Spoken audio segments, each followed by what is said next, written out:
I'm Rosie Hardy and this is Rosie Hardy Gardening. Today I'm going to talk about a few Hylotelephium. A lot of you will know that as Sedum or ice plant, and it has many other common names. Sedum has not disappeared. There are still sedums, and these little ones are sedum. I just picked these out of the garden because I don't have this as a growing pot. So it's still got a succulent leaf, it's very toothed around the edge, and it has little yellow flower clumps at the top here. Now these are flowering now, and a lot of the plants which are still called sedum, so if you have a sedum roof for instance, all of those low growing Stonecrops, which is the other name for them, are still sedum. So it's the ones that flower earlier in the year, tend to be the much lower ones, although there are a few slightly taller. Those are the ones which are still called sedum.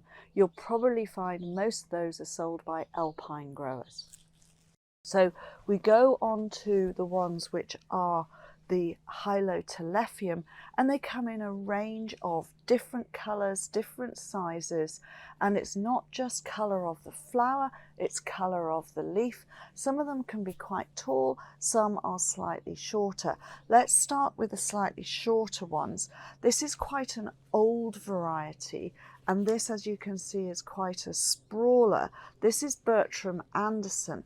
Bertram Anderson has a good dark purple foliage where the stems go out on long limbs and then the flowers are on the end of these limbs here.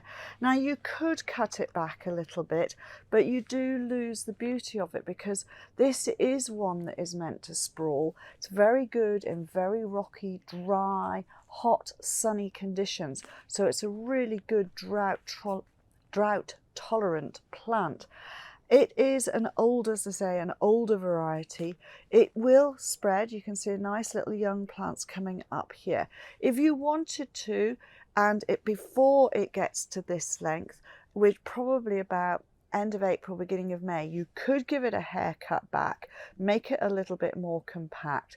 That is equivalent of Chelsea chop, but what will happen is you'll get shorter limbs, you'll get smaller flowers at the end, and it will flower later. So these are budding up now. I'd expect them to be in flower July, August, September. Really super ground covering, and then in the autumn you can tidy it up, clip it back, and it will grow back up as a much tidier plant. It is also divisible. The other little low one that I've got here is a much newer variety. This one is called Coca-Cola.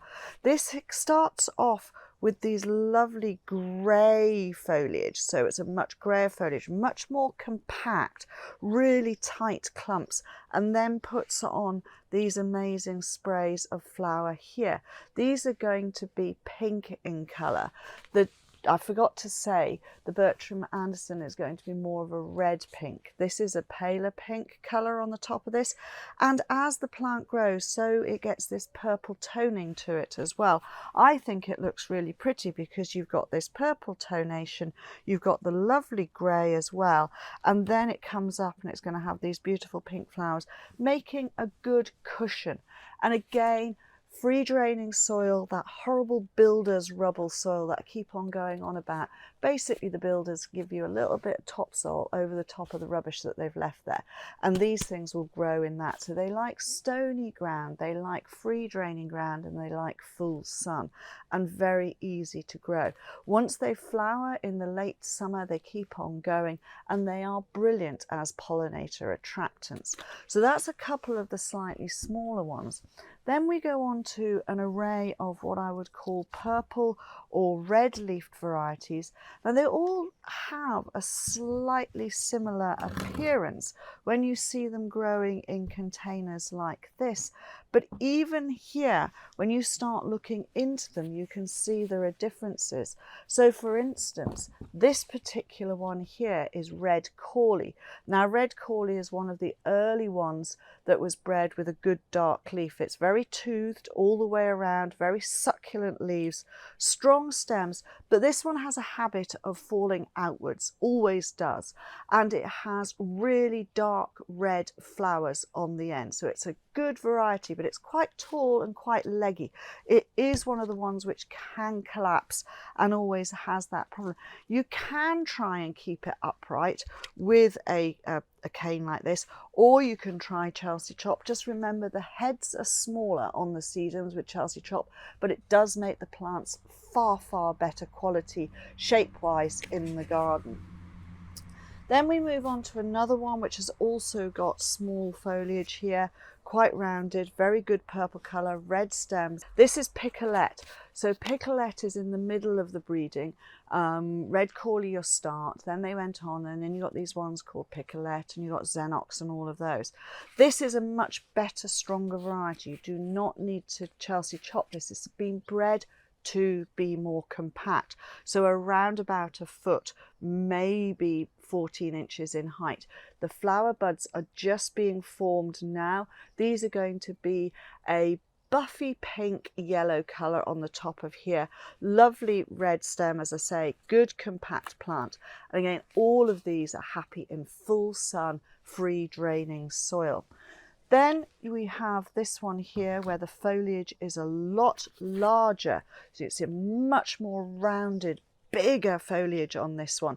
And this is a bigger plant. Again, this is a medium in the middle of the breeding program. This one is called Matrona. Matrona makes a big clump. So Matrona will go up to somewhere around about 2 feet 60 centimeters and make a big chunky plant. Does hold itself up and the leaves get quite large, so it is much more succulent looking when it's out, and then it has a pale pinkish flower on the top of it. Again, the buds are just starting. So that one is Matrona. And then the last one I've got here in the series of these, and this is the most up-to-date breeding that we've got here at the nursery, and this one is Black Beauty, I think it's called. Yes, Black Beauty, so as in the wonderful book about the horse. So this has got really dark foliage on it, and it stays compact, and the flowers again are just forming, so it will be in flower late July, beginning of August, and then it comes into its own with its flowers coming over the top of here. So that is a really good one. The leaves are middle size. If you can see from there, there are sort of white patches all over the foliage on these ones. Now this is not mildew, and I will do a close-up of this. This is actually our chalky water, and it is the residue. So the water droplets drop onto the leaf, they dry off over the day and leave a chalky residue. You wouldn't get that in your garden unless you are hand watering over the top of a plant with chalky water. Rainwater would not leave that sort of residue. So don't worry about that. They do not get the mildew, and I will show you a close-up of what I mean by that. So those are the red purple leaved ones. There are other varieties out there, and they can range from plants that are sort of 6 inches high, 20 centimeters, to things that are 2.5 feet high, 75 centimeters, and they vary in their spread, etc. It depends on the colors that you want, and the colors of the flowers change from deep red through the pinks into yellows or soft creamy yellows. With the green varieties, again you get the variation on the leaf and everything else, and we'll start with the one which is one of the older varieties. This one here is one called, it used to be Sedum spectabile Carl, it is now Hylotelephium Carl, and Carl has a rounded leaf, so again a bit like Matrona, a much more big rounded leaf, a little bit of toothing on the edge of that, good green leaf. Sometimes the leaf can be a little bit darker than it is in these pots. These pots are getting to the stage where they need repotting, and they're just starting to lose a bit of food, so they're just starting to get a slightly lighter colour green on here. But again, you can see the buds are forming in the centre here. This has beautiful mid-pink, big mid-pink flowers on this, on a plant that is about 18 inches high by 18 inches, 45 centimeters by 45 centimeters. So a good old variety, really worth growing.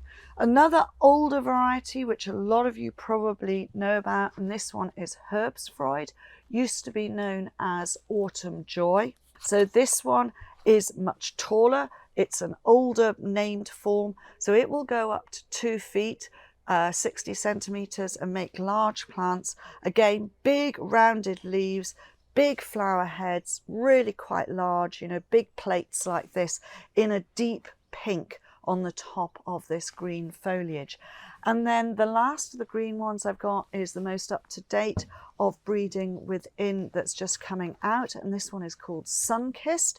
Sunkissed has a slightly more lax habit, doesn't get very tall, so around about a foot, maybe 14 inches in height, but about 18 inches across, so going out sideways more than it is going up. And this one has lovely green foliage, which again gets a little bit of purple coloration to it as the sun gets on it.